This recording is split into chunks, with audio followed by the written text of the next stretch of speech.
इस काल में हुए। भगवान आदिनाथ स्वामी तृतीय काल के अंत में हुए थे, जिनके पिता कुलकर के पद पर सुशोभित थे। और आदिनाथ भगवान वो पुरुष थे, यानी उनकी बताते हैं कि औसतनी काल के 24वें तीर्थंकर के आद्य रूप में प्रसिद्ध थे, पहले तीर्थंकर हुए। तृतीय काल के अंत में जब भोग भूमि की व्यवस्था नष्ट हो चुकी थी तो कर्म भूमि की रचना प्रारंभ हुई। तब उस काल में अयोध्या नगरी में कुलकर मनु यानी श्री नाभिराय के घर में उनके मरु देवी के गर्भ से भगवान आदिनाथ स्वामी का जन्म हुआ। आदिनाथ स्वामी बहुत बड़े दिव्य पुरुष थे, अनेक अनेक गुणों से युक्त। कहते हैं जन्म से ही प्रतिभा के धनी थे। वैसे देखा जाए तो तीर्थंकर कोई सामान्य पुरुष नहीं होता है। तीर्थंकर बनने वाला जीव पूर्व भाव में 16 कारण भावनाओं को भाता है। या इनकी जीवन से जुड़ी हुई 10 भाव के पहले की भी घटनाएं हैं कि पूर्व भाव में धर्म ध्यान करते हैं, फिर मुनिराज बनते हैं, तीर्थंकर प्रकृति का बंध करते हैं, तब उसके बल से सर्वार्थ सिद्धि जैसे स्वर्ग में जन्म लेते, वहां से फिर च्युत होकर के अयोध्या में भगवान आदिनाथ स्वामी मरु देवी की कुक्षी से जन्म लेते हैं। ऐसे भगवान आदिनाथ स्वामी उनके बताते हैं नाभि के कल्प वृक्ष जब नष्ट होने लगे थे तो भगवान आदिनाथ स्वामी ने प्रजा में सुख शांति बनी रहे, उनके जीवन यापन की व्यवस्था कैसे हो, तो उन्हें ऋषि कृषि वाणिज्य शिल्प व्यापार आदि की शिक्षाएं दी। ये शिक्षाएं बहुत महत्वपूर्ण शिक्षाएं थी। उस समय लोग भूल गए थे, कल्प वृक्ष से क्षीण हुए तो लोग भूलने लगे कि यानी हम भोजन कहाँ से करेंगे, कैसे जीवन जिएंगे। तो ये बहुत बड़ा उपकार भगवान आदिनाथ स्वामी ने किया। सारी प्रजा जब भूख से दूषित होने लगी तो उस समय उन्होंने उपदेश दिया कि तुम गन्ने को ऐसे बो, ऐसे उसको निकालो, खेत की किसानी किस तरीके से करना है, किसानी इस विधि से करो, वहाँ फसल होगी और फसल से जो धान पैदा होंगे उनसे आपकी आजीविका हो जाएगी। यानी अनेक प्रकार से भगवान आदिनाथ स्वामी ने प्रजा के लिए विदेश क्षेत्र में से अवधियां लगा कर, विदेश क्षेत्र में जो वहाँ की व्यवस्थाएं थी चतुर्थ काल की, वही व्यवस्था यानी नगरों की स्थापना करना, शहर बसाना, किस तरीके से नगर का उनकी स्थापना करना होती है, ये सब उपदेश यानी प्रजा के लिए दिए भगवान आदिनाथ स्वामी। नाभिराय उनकी प्रेरणा से कक्ष महाकक्ष राजाओं की बहनें यशस्वती और सुनंदा के साथ उनका विवाह किया गया है। आदिनाथ भगवान ने नाभिराय के महान आग्रह पर उनकी इस परंपरा को ही अभिवाह करने को स्वीकार किया और प्रजा का उनने बड़ी अच्छी बहुत अच्छी भावना के साथ उसका संचालन किया। और यशस्वती की कूख से भरत आदि 100 पुत्रों को जन्म दिया और ब्राह्मी नाम की पुत्री उनसे जन्म दिया। सुनंदा से उनकी कूख से भगवान बाहुबली और उनकी पुत्री यानी सुंदरी नाम की पुत्री पे जन्म हुआ। यानी भगवान ऋषभदेव ने अपने पुत्र पुत्रियों को आत्म कल्याण की भी प्रेरणा दी है। अनेक अनेक विद्याओं का संचालन करना सिखाया, विद्या कैसे किस प्रकार से उन्होंने उनको विधि बताई। और अनेक अनेक 72 कलाएं होती हैं, तो उन सभी कलाओं का सभी इनके अपने बेटों को शिक्षा दी। आप फेमस है ब्राह्मी और सुंदरी को आदिनाथ भगवान ने ब्राह्मी की शिक्षा दी थी, जिससे आज बड़े बड़े शिलालेख उस ब्राह्मी में लिखे हुए हैं। ब्राह्मी एक बहुत बड़ी लिपि है, जिस लिपि में यानी उस समय लिपि चला करती थी। अभी भी उस लिपि में गिरनार जी जाओ कभी तो वहाँ अशोक के शिलालेख वहाँ हैं। बहुत बड़ा हाथी शिलालेख, वहाँ भी वो भी ब्राह्मी में, और संघ में भी कई महाराज जी ब्राह्मी जानते हैं। ब्राह्मी मुझे भी आते तो मैं भी उसमें जैसे आप लिपि है, सिर्फ भाषा नहीं है, लिपि। जैसे आप लिखो अपना नाम तो ब्राह्मी में लिख सकते हैं। प्राकृत भाषा हो सकती है और भी भाषा हो सकती है, पर लिपि जो है वो ब्राह्मी है। तो ब्राह्मी का उपदेश दिया और बहुत सारे उनने शस्त्र संचालन करना, राजनीति, अनेक अनेक विद्याओं उनको सिखाया, कलाओं को, भरत आदि उनके जो पुत्र थे उन सबको शिक्षा दी। ब्राह्मी और शुंद्री को शिक्षाएं दी। उनकी शिक्षा में चारित्र छिपा हुआ। ब्राह्मी और सुंदरी कहते हैं, ऐसा सुना था कि आदिनाथ भगवान जब ब्राह्मी सुंदरी की शादी की बात आई तो उन्होंने कहा कि आदिनाथ भगवान को सामने झुकना पड़ेगा, जिनको बेटी देंगे तो उनके सामने झुकना होता है। तो ब्राह्मी सुंदरी ने कहा, पिताजी तीन लोक के नाथ हैं, वो किसी को झुकेंगे नहीं। उनने उस दिन से आजीवन ब्रह्म शरीर ले लिया। इसी का नाम ब्रह्म, यानी उनके ब्राह्मी और सुंदरी नाम की दोनों कन्याओं ने फिर आजीविका के व्रत स्वीकार किए। आदिनाथ भगवान के समोशरण में पहुंचे। तो कहने का मतलब बड़ी चारित्रवान ये सतियां हुई हैं। ये महान उनकी दो पुत्रियां थीं, बहुत बड़े पद को स्वीकार किया। भगवान आदिनाथ स्वामी को नीलांजना का नृत्य जब उन्होंने देखा तो वैराग को प्राप्त हुए। देखो, जब वैराग होता है ना, जिसकी होनहार अच्छी होती है, जो जिसका भवितव्य अच्छा होता है, जिसका कल्याण होना होता है, या पूर्व हो के श्रेष्ठ संस्कारों से जिनकी आत्मा प्रभावित रहती है, ऐसे जीव थोड़े से निमित्त पाकर के ही वैराग को प्राप्त हो जाते हैं। नीलांजना का नृत्य आपने देखा होगा। नीलांजना का नृत्य पंचकल्याण का जब आदिनाथ भगवान का होता है तो दिखाते हैं कि नीलांजना नृत्य का इंद्र को विकल्प हुआ कि आदिनाथ भगवान को वैराग कैसे तो उन्हें नीलांजना, ऐसी नीलांजना को लाए जो जिसकी आयु कम थी, थोड़ी सी आयु थी, और वो नृत्य करना शुरू किया। नीलांजना कितनी सुंदर होती है। और भगवान का उस समय कहते हैं कि जन्म दिन का ही दिन था। तो भगवान सभा में, यानी आदिनाथ भगवान बैठे हुए थे जब वो राजकुमार अवस्था में थे, यानी राजा थे वो। तो राज अवस्था में नीलांजना नृत्य चल रहा था। कहते हैं कि आयु पूर्ण होते ही अन्य राजा को देखते रह गए और तुरंत ही दूसरी देवांगना आ गई, तो पता ही नहीं पड़ा। पर आदिनाथ भगवान, यानी जब राजा आदिनाथ देख रहे थे कि उनके इस नृत्य में कोई नया, वो जो नीलांजना है वो दूसरी नीलांजना है, वो मृत्यु को प्राप्त हो चुकी है। जैसे उनने इस दृश्य को देखा कि उसका मरण हो गया है, और मरण जैसे देखा तो संसार की असारता, क्षण भंगुरता उन्हें जान ली कि संसार का सारा वैभव, ये पर्याय आज है और कल क्षण भंगुरता को प्राप्त होंगी, यानी नष्ट हो जाएंगी। जल बुलबुल के समान यह जीवन है। कहते हैं आदिनाथ स्वामी ने उसी समय निर्ग्रंथ दीक्षा लेने के लिए तैयार हो गए, और कहते दीक्षा ली। और दीक्षा लेने का तो पता ही है कितना महिमा मंडित की जाती है। फिर भगवान की पालकी आती है, पालकी में भगवान के विराजमान होते हैं, और लौकांतिक देव की नियोग रहता है। लौकांतिक देव आते हैं, अनुमोदना करते, भगवान आपने जो संकल्प किया अति उत्तम है। संसार से, शरीर से, भोगों से विरक्त होकर के आपने शुद्ध आत्मा की आराधना का जो प्रण किया है, आप बहुत उत्तम है। यानी अनेक प्रकार से भगवान की अनुमोदना, उनकी वैराग की अनुमोदना करते हैं।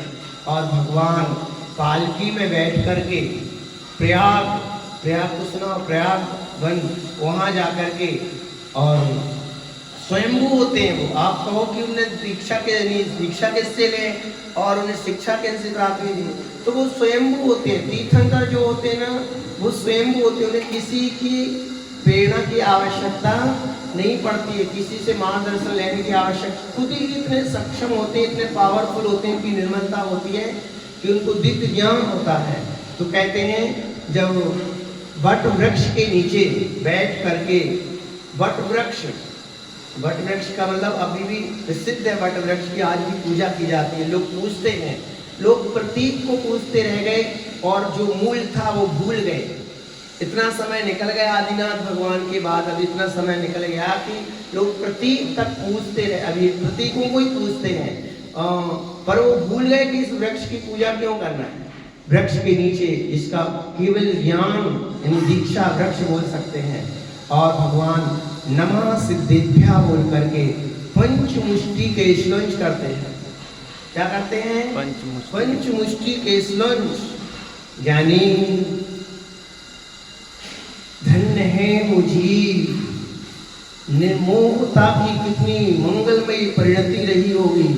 निर्मोहता की झलक जब आने को होती है तो उसके पहले जीव निश्चय कर चुका होता है, इसके उत्पन्न होता निश्चय दृष्टि का विज्ञान इसके जीवन में आ चुका होता है।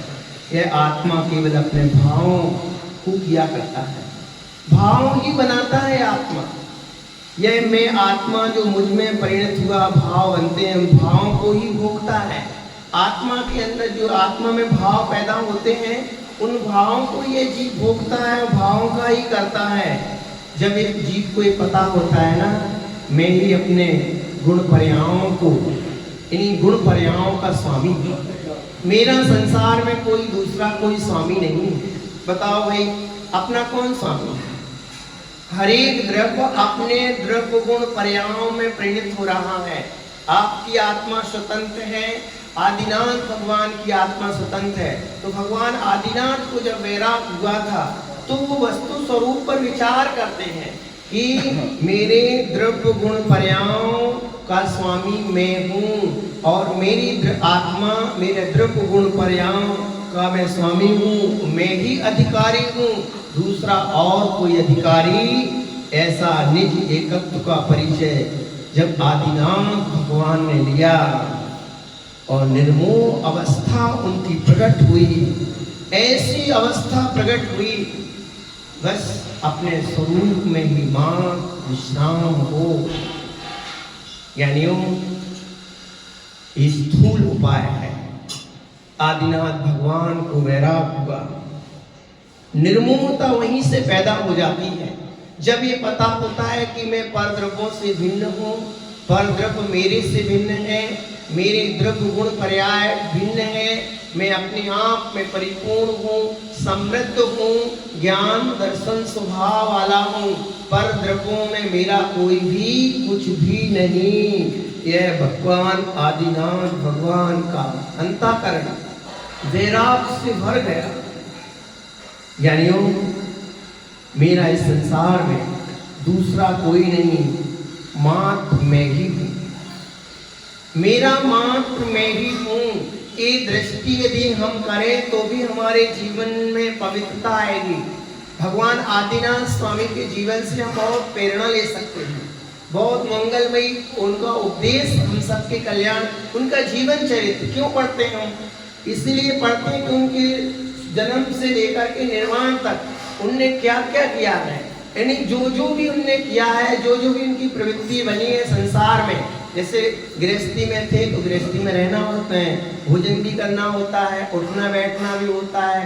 तो वो दिव्य पुरुष थे तो किस तरीके से अपनी जीवन शैली को जीते थे, व्यवहार कैसे निभाते थे, प्रजा के साथ कैसे व्यवहार करते थे, लेन देन का परिणाम कैसा रखते थे, जिस भूमिका में थे उस समय वो कैसे भाव का, जैसे वो गृहस्थ की भूमिका में थे तो गृहस्थ की भूमिका में भी वो कैसे अपने जीवन शैली को बना के रखते थे, और फिर वो मुनि बने तो उन्हें किस तरीके का जीवन जिया, ये सारी प्रेरणा उनके जीवन चरित्र से मिलती है। जब हम महापुरुषों के चरित्र को पढ़ते हैं तो हमें भी उन जैसे बनने का भाव, उन जैसे कुछ ओपनी क्रिया करने का परिणाम होता है कि मैं भी उन जैसी प्रशस्त और पवित्र क्रियाएं करूं। तो ज्ञानियों, मेरा संसार में दूसरा कोई नहीं, मेरा तो मात्र मैं ही हूँ, मैं दूसरे का आसरा तकूं तो उससे कुछ सफलता मिलने वाली नहीं। मैं दूसरे द्रव्य से सहारा तकूं कि मुझे कोई शरण हो जाए, कोई शरण मिले, मेरा कोई शरण हो, मैं अपने आप ही मन को समझा लूं और अपने आप ही ज्ञान बल से अपने आत्मा को ही समझाओ, अपने ज्ञान बल से समझाओ और अपने आप में ही संतुष्ट कर लो कि मैं अपने आप में परिपूर्ण एक ध्रुव तत्व हूँ और बाह्य पदार्थों में मुझे कुछ भी लेना नहीं। बाह्य पदार्थों से मेरी आत्मा में कुछ भी आता ही नहीं है। आप कितना भी जोड़ लो, कितना भी एकत्रित कर लो, पर बाह्य पदार्थों से आत्मा में कुछ आने वाला, आप सब मोटे रूप में देखते हो, जब व्यक्ति संसार से जाता है तो क्या लेके जाता है बताओ? कुछ भी एक परमाणु मात्र वो चाहे कि अपना शरीर ले जाए, चलो भाई दूसरा ना जाए साथ में नहीं जाए कोई बात नहीं, शरीर भी कहे, शरीर से भी कहते हैं हे शरीर तुम्हारे लिए तो मैंने कुछ भी रात्रि का विवेक नहीं रखा। आप जब शरीर को मोटा ताजा रखने के लिए खूब खाया, खूब किया, होटलों का खाया, कहीं भी मौज मस्ती की, तो अब शरीर तुम तो साथ चलो, भक्ष का ध्यान नहीं रखा। शरीर भी कहता है भाई मेरा सिर्फ संयोग इतने ही दिन का था, मैं कभी दूसरे द्रव्य के साथ जाने वाला, इस शरीर के परमाणु भी यहीं बिखर करके रह जाते हैं। यानी कुछ भी साथ जाने वाला, जो साथ जाता है कर्म, वो कर्म भी मेरा स्वरूप नहीं। जो कर्म साथ जाता है ना, एक गति से दूसरी गति तक कौन लेके जाता है प्रभु? तो कर्म रहते हैं, तो वो कर्म भी दूसरी गति तक लेके जाता है, पर वो कर्म भी छूट जाता है कहीं कभी ना कभी, वो कर्म भी छूट जाया करता है। पर वास्तव में मेरा साथ जाने वाला मेरा आत्मा है। कौन है? आत्म तत्व ही साथ जाने वाला है। ओहो चेतन, जब आत्म साधना आत्मा ही साथ जाने वाली होती है तो उस आत्मा की पवित्रता को हमें अखंड रखना है, आत्म स्वरूप को पहचानना है। वो कौन है? मेरा आत्मा का स्वरूप। धन्य है मुनिराज। ओहो चेतन, मुनिराज सिर्फ एक शाश्वत ध्रुव स्वरूप का ही भोग करना चाहते हैं, वो अपने आनंद स्वरूप का अनुभव करते हैं। मुनि महाराज अपने ज्ञायक स्वरूप का अनुभव करते हैं और पर चित्त भाव मेरा शाश्वत है, उस आत्म स्वभाव की दृष्टि में ही वो लीन रहते हैं। इस बीच में कभी विकार आ गए, कषाय उदय में आ गए नहीं तो पश्चाताप करते हैं कि हे कषाय दूर हटो, तुम परिकृत परिणाम हो। कषायों से क्या कहते हैं? तुम परिकृत परिणाम हो, कर्म का उदय मेरी आत्मा का स्वरूप नहीं, दूर हो जाओ। ये कर्म की दशाएं मेरी आत्मा की दशा नहीं, कर्म की तरह, यानी कर्म की तरह कर्म जो अपने आते उदय में, वो कर्म हमारे स्वरूप में नहीं है, मेरे निज चैतन्य स्वभाव का लक्षण नहीं है। और कर्म की दशाएं, कर्म का उदय, कर्म की एक परिणतियां, ये मेरे स्वरूप नहीं, मैं तो एक जानन मात्र हूँ। देखो मुनि महाराज जी आत्मा की साधना में इतने लीन है कि अपने ध्रुव स्वभाव में इतने जम चुके हैं कि उनके मन में दूसरा और कोई आ ही नहीं रहा है, दूसरा कोई और विकल्प मन में आ ही नहीं रहा है, अपने शाश्वत स्वरूप का ही भोग कर रहे हैं। और कर्म का उदय जब आ जाता है तो उसमें विघ्न पैदा मानते हैं, विघ्न आ गया मेरे जीवन में, कषाय पैदा हो गई, किसी चीज से राग हो गया, तो कहते हैं दूर हटो पर कृत परिणाम, सहजानंद लखूं अभिराम। हे परकृत परिणाम, ये राग देश कौन से परिणाम है? परकृत परिणाम है, बाहर से आए हुए हैं, ये मेरे स्वभाव में नहीं। रागदेश के परिणाम परकृत हैं, औपाधिक हैं, कर्म के उदय से जो चीजें मिली हैं वो भी पर हैं, वो मेरा स्वभाव। ऐसी दृढ़ता हमारी भी हो कि मैं अपने शाश्वत ध्रुव स्वरूप में ही तन्मय रहूं, आनंद में रहूं। तभी तो आदिनाथ भगवान लंबे काल तक अपने आत्म स्वभाव में स्थिर रह पाए। अपन को तो अभी बोले कि भाई 1 घंटा सामय करना है, तो महाराज 1 घंटा सामय बड़ी मुश्किल होगी। क्यों होगी? क्योंकि अभी आत्मा का भान नहीं। मुनिराज एक और आत्मा में इतने तल्लीन है इतने लीन हो चुके हैं उस शाश्वत ध्रुव स्वभाव की दृष्टि में कि वो आनंद स्वरूप में इतने लीन हैं कि बस उन्हें पता हो गया है कि मैं अपने आत्म प्रदेशों में ही रहूंगा और मेरा जानन स्वरूप के मां और कोई मेरा नहीं, इतना ही मात्र मैं हूँ। चेतन स्वभाव के अतिरिक्त जितने भी समस्त भाव हैं सब कर्मकृत हैं। चेतन आत्मा के अलावा जितने भी भाव हैं सब कैसे हैं? वो कर्मकृत हैं। देखो आपको सुंदर परिवार मिला, क्या है? कर्मकृत है या आपका आत्मा का है? आत्मा कर्मकृत है। आपको सुंदर शरीर मिला, वो क्या है? कर्मकृत है। असुंदर मिला, वो भी कर्मकृत है। आपको खाने पीने की सुविधा मिली, वो क्या है? कर्मकृत है। आपको क्या क्या मिला? बोलो। आपको गाड़ी मिली, घोड़ा मिला, ये क्या है? कर्मकृत है। आपको जो जो भी मिला है, संसार का सम्मान प्रतिष्ठा, ये क्या है? सब कर्मकृत है। ज्ञानी जन विचार करते हैं मैं ज्ञान मात्र चैतन्य आत्म स्वरूप के अलावा सबकी सब चीजें कर्मकृत हैं। दूर हटो पर कृत परिणाम सहजानंद लखूं अभिराम। ये बहुत बड़ी मार्मिक पंक्ति है। दूर हटो, दूर से कह रहे चलो भाई जाओ। जैसे कसाय आए, अरे तुम कैसे आए, किसने बुलाया? जब मुनि महाराज जी ध्यान में लीन होते आत्मा के में संतुष्ट रहते हैं तो कहते कसायों से, अरे भाई तुम किन बुलाया, किसने तुम्हें? जब कर्म का उदय आ जाता है तो कहते हैं भाई तुम्हें बुलाया किसने, दूर हटो, यहाँ से जाओ, तुम्हारा कोई रोल नहीं है, तुम्हारा कोई सम्मान यहाँ नहीं, तुम मेरे हो ही नहीं। कसाय भावों से कहते हैं। किससे कहते हैं? कसाय भावों से, कर्म के उदय से कि भाई दूर जाओ, तुम्हें दूर से ही छोड़ता हूँ, तुम मेरे कुछ भी लगते नहीं। मेरा स्वरूप तो जानन मात्र है, ध्रुव स्वभाव है, शाश्वत चित स्वभाव है, बस उसको देखने का स्वभाव। बस जिसकी ऐसी पवित्रता की दृष्टि जग गई उसमें ही वो लीन रहते हैं। आदिनाथ भगवान जब दीक्षा ले चुके थे और फिर क्या करते थे? बोलो आदिनाथ भगवान ने क्या किया होगा? दीक्षा ले ली तो क्या करें बताओ? पानी भरना नहीं, दुकान करना नहीं, परिवार के बीच में बैठना नहीं, बाल बच्चे हैं नहीं, वहाँ मकान दुकान है नहीं, कुछ भी। आप क्या करें भाई? आप क्या करें महाराज? क्या ध्यान करें भाई? कितना करें? अब भगवान मालूम क्या करते हैं? मुनिराज आदिनाथ स्वामी तत्व चिंतन में लीन रहते हैं। तत्व चिंतन, कभी जीव समाज का चिंतन करते, जीवों के बारे में विचार करते, एक इंद्री दो इंद्री कैसे कैसे जीवों की कर्म उदय में कैसी कैसी अवस्थाएं बढ़ती हैं, कर्म के उदय में कैसे कैसे जीव का बिगाड़ होता है, कभी नाली का कीड़ा बना, कभी पौधा बन गया। देख लो भाई, पौधा बन जाओ तो कहाँ जाना है? कहीं भटकना ही नहीं, एक ही जगह खड़े रहो। फिर तुमको मुझे वहां जाना है, वहां जाना है, वहां खड़े रहना पड़ेगा, सजा मिलेगी, कई वर्ष तक खड़ा रहेगा वो बेचारा। आप वो पौधा लगा हुआ है, जब से आपका सन्मति पार्क बना, जब शुरू से लगाया था तो देखो इतना बड़ा हो गया। कितने साल हो गए सन्मति पार्क? 11-12 साल तब से लगा हुआ है। देखो वृक्ष कहीं जा नहीं सकता है, इतनी बड़ी सजा मिल गई वृक्ष को, एक ही जगह खड़े रहना पड़ता है।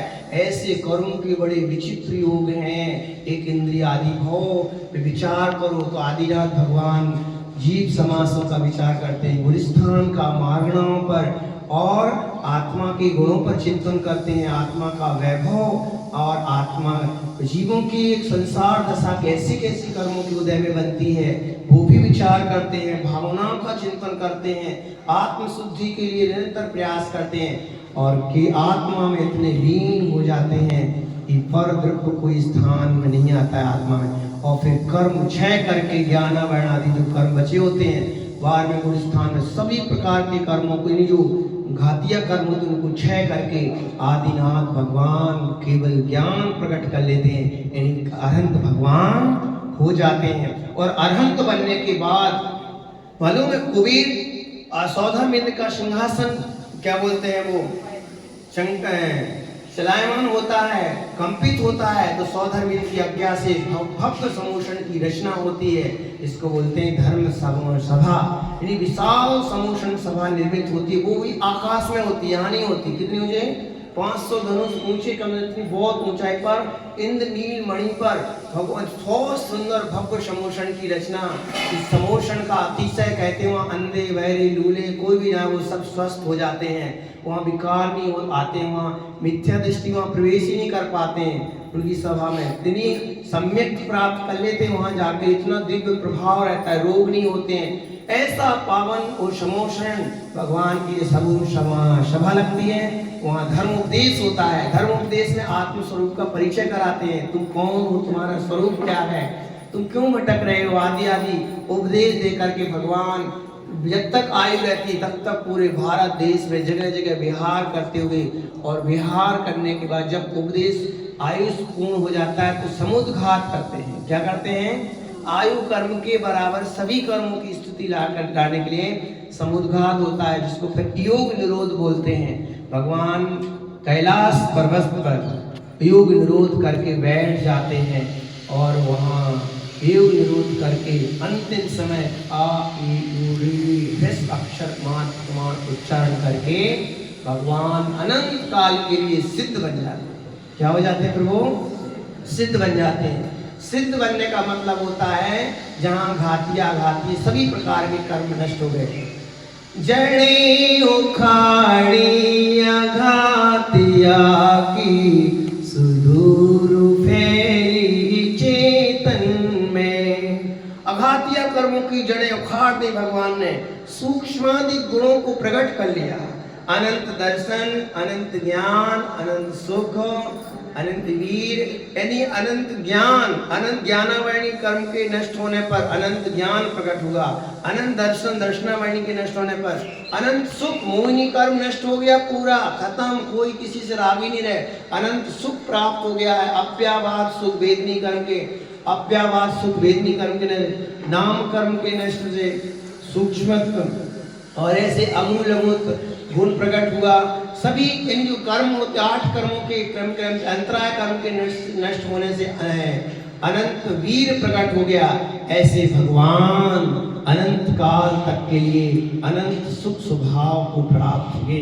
चलो ये बताओ, सिद्ध बनने की भावना होती कि नहीं होती? नहीं होती है, इसलिए तो उत्साह नहीं रहा। होती नहीं, सीधी सी मन से बोलो, होती नहीं महाराज।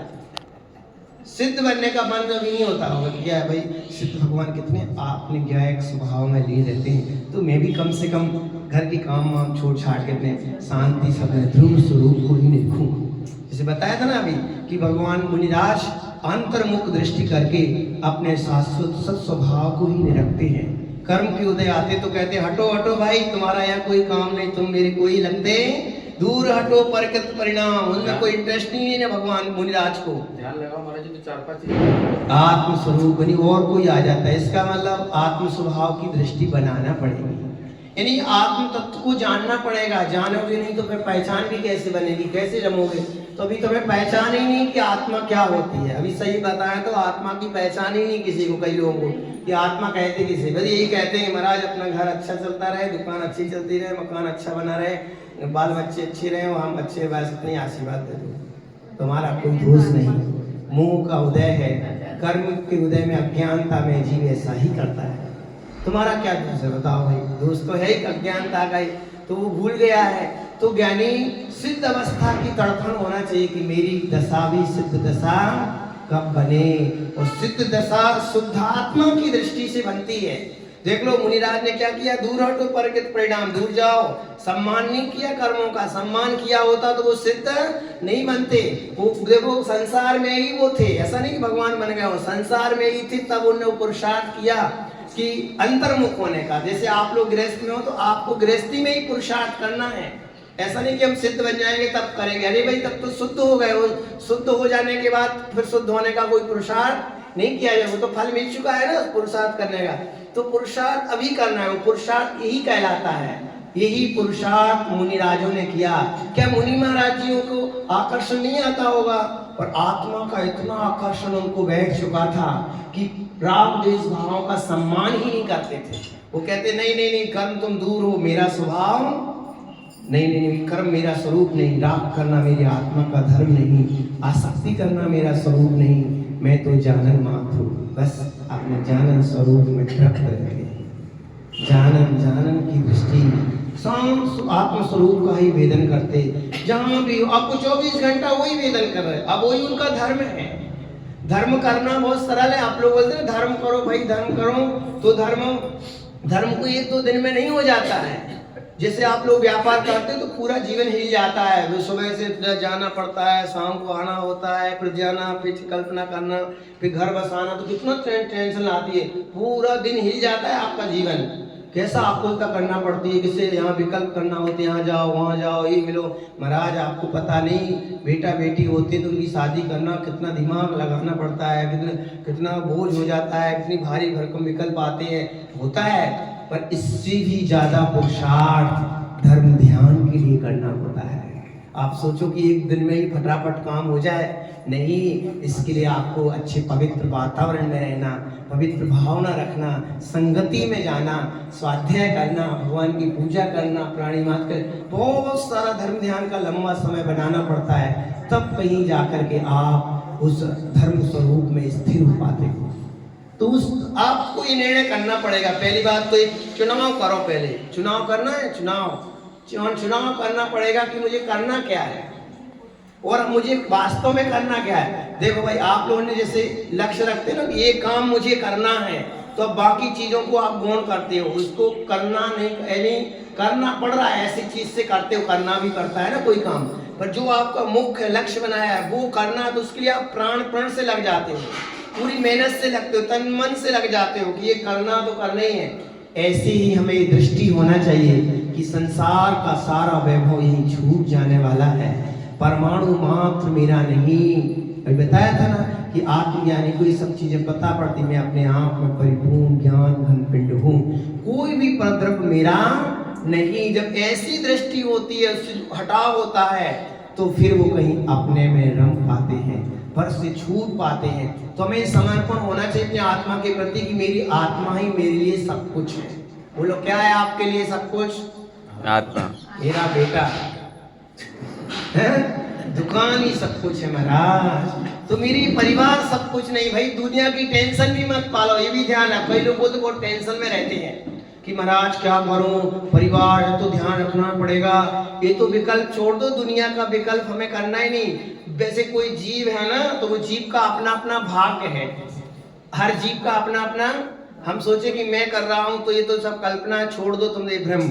वो हर जीव का अपना अपना पुण्य है। आपका अपना पुण्य, आपके बेटे का अपना पुण्य है, उसने वो अपना पुण्य लेकर के आया है, और वो जो अपने कर्म लेकर के आया, वो उससे उसको सुविधाएं मिलेगी, उसको वो फल मिलेगा। यदि देखो आपके अनुसार यदि कुछ मिलने लगा होता, तो हर माँ सोचती कि मेरा बेटा बहुत बड़ा मिनिस्टर बन जाए, बहुत बड़ा पैसे वाला बन जाए। तो क्यों नहीं बनते हैं? बोलते ना, माँ तो यही चाहती है आज हमारा बेटा राष्ट्रपति आज ही बन जाए। तो ऐसे थोड़ी बन जाते हैं, सबके पीछे कर्म रहते हैं। क्या रहते हैं? तो हमें बहुत सारी चीजें कर्म उदय पे छोड़ देना चाहिए और काम अच्छा करना चाहिए। तो इस प्रकार से विकल्पों को तो छोड़ दो कि भाई कर्म उदय, और शुद्धात्मा की दृष्टि करो। मुझे तो बस आत्म स्वरूप की चिंता है कि उस स्वरूप की निर्मलता सदा बनी रहे। उसके लिए निरंतर तत्वाभ्यास, जिनवाणी का पठन पाठन, गुरुजनों का समागम, जो उस आत्म अनुभव को उसे गुजर रहे हैं, उन अनुभवी पुरुषों का समागम हमारे आत्म कल्याण में बहुत सहायक होता है। जैसे आपको समझ लो, यहाँ से आपको कहाँ जाना है?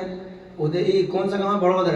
बड़ोदरा से आपको पावागढ़ जाना है। पावागढ़ तो पास ही में बताया है, पावागढ़ जाना है और आपने देखा नहीं पावागढ़, और आपको जाना है। तो जो पावागढ़ होके आया है, और पावागढ़ क्या है, हम भी आप साथ में चलता हूँ, मैं होके आया हूँ, मैंने देखा है वहाँ का चप्पा, तो बताओ आपको उस वहाँ जाने के लिए कितनी सहूलियत हो जाती है? आप निश्चिंत हो जाते, वाह कोई सहारा मिल गया है।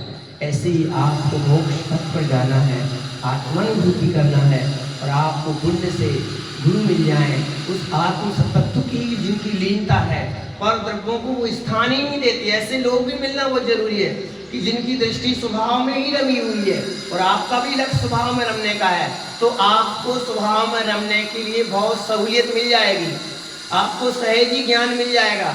आपको वो चीज़ पाना है, वो खुद ही जीवन जी रहे हैं, तो बहुत उपलब्धि से वो सहज प्राप्त हो सकती है, कहने का मतलब। और आपको विपरीत व्यक्ति मिल जाए बुकले नहीं, मैं नहीं जानता हूँ, पावागढ़ में नहीं देखा, मैं जानता भी नहीं हूँ क्या, तो उस व्यक्ति से क्या सहायता मिलेगी बताओ आपको पावागढ़ जाने में? कुछ भी सहायता नहीं मिलेगी ना।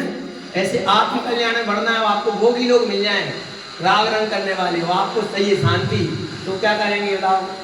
घर में तुम बैठो शांति के लिए और बाल बच्चे करेंगे, टेंडे करेंगे और कोई राग की बात नहीं करेंगे। क्या दिन भर यह माला माला लगा रखा है, दिन भर माला लेके बैठे रहते, ग्रंथ लेके बैठे, लोग ऐसे कहने वाले हैं। तो ऐसे लोगों के बीच में हम आपकी कल्याण हमारे लिए कठिन हो जाएगा। कठिन इसलिए हो जाएगा कि वो सामने वाला वो विरोध में खड़ा हुआ है, वो तो वर अंतरा डालने वाला है। तो कहने का मतलब ये सब संयोग भी अत्यंत दुर्लभ है। समय अपनी गति से आज भगवान आदिनाथ स्वामी का जन्म कल्याणक हमारा सौभाग्य है कि 20 दिन के बाद भगवान महावीर स्वामी का भी जन्म कल्याण मनाने का हमें सौभाग्य प्राप्त होगा।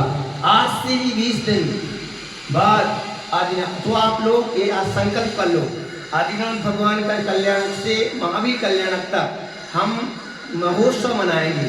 महोत्सव का मतलब शाम को यहाँ आकर के भक्ति पाठ करेंगे, कोई ना कोई दो जो भजन जन्म कल्याण के महोत्सव संबंधी भजन कीर्तन कुछ ना कुछ ऐसे कुछ, कई लोग तो बहुत बड़े स्तर का करते हैं, पर आप छोटे स्तर के थोड़े कुछ ना कुछ भजन करो, भगवान की आराधना, कुछ प्राणी कल्याण के, प्राणी मान जीवों के कल्याण के लिए कुछ उपाय भी, ऐसे कोई गौशाला कोई ऐसा जिससे जीवों के सुख हो, कल्याण हो, ऐसा कुछ रचना ऐसे मन में रखो, बनाओ कि जीवों को सुख कैसे प्राप्त हो, उनको सुख प्राप्ति में हमें क्या क्या करना चाहिए, जीवों के कल्याण के लिए हमें क्या क्या करना है, ऐसी कुछ कल्पनाएं भी करो जिससे हमारा जीवन अच्छा हो। आदिनाथ भगवान की शिक्षा पर चर्चाएं भी करो। आदिनाथ शाम को आओ तो आदिनाथ भगवान के चरित्र को पढ़ो, थोड़ा बहुत जानो, उनसे संबंधित चर्चा। आज तो भाई दीक्षा संबंधी बातें बताना, आज गर्भ कल्याण की बातें बताना, एक दिन गर्भ कल्याण की चर्चा करो, एक दिन जन्म कल्याण की, आदिनाथ भगवान महावीर स्वामी, ऐसे उससे निखार आएगा। तो आप लोग ऐसा कर सकते कि नहीं? तो बोलो शाम को करोगे कि नहीं?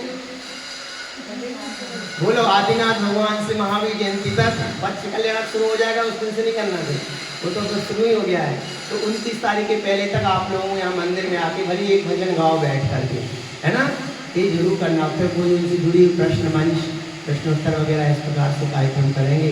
बच्चों को कोई छोटी नाटिका शुरू करो, शाम को बच्चों की तैयारी करो कि भाई ऐसी नाटिका करें, पालने झुलाने का काम, कहीं कुछ ऐसे 20 दिन तक चलना चाहिए। आप लोग कर सकते कि नहीं? बोलो हाँ ना बोलो, कर सकते हो? आज से ही शाम को, आज वैसे आदिनाथ भगवान का दीप अर्चना रखी है, तो वो भी आप सब सम्मिलित होंगे। शाम को कितने बजे रखी? 7 बजे का समय दिया है, आप सबको उपस्थित रहना चाहिए। और फिर उसके बाद कल फिर दूसरा प्रोग्राम बनाओ, जो भी आपको करना भी डिसाइड कर लेना। कल अपन आदिनाथ भगवान के धर्म कल्याण के बारे में जानेंगे, चर्चा करेंगे, प्रश्न मंच करेंगे, आप भजन करेंगे। इस प्रकार से कल से आप महोत्सव बनाओ, भगवान जिनेंद्र का महोत्सव। ध्यान रखना, जितना गहरा भाव होता जाता है, जितना गहरा आपका शुभ उपयोग जितना गहरा होगा ना, आपको उतनी आनंद आएगा। और आप अशुभ उपयोग भी गहरा होता है, जैसे कई लोग होते हैं तो अच्छी चीजें दिमाग में नहीं चढ़ती हैं, तो उनका अशुभ उपयोग बहुत मजबूत हो चुका है। ऐसे आप अपने शुभ उपयोग को इतना गहरा बनाओ कि अशुभ उपयोग तुम्हारे मन आए ही ना, अशुभ की ओर मन जाए ना। तो आज इतना ही, अभी भगवान आदिनाथ का विधान करेंगे। आप सब क्या करोगे? तो भगवान आदिनाथ स्वामी की जय।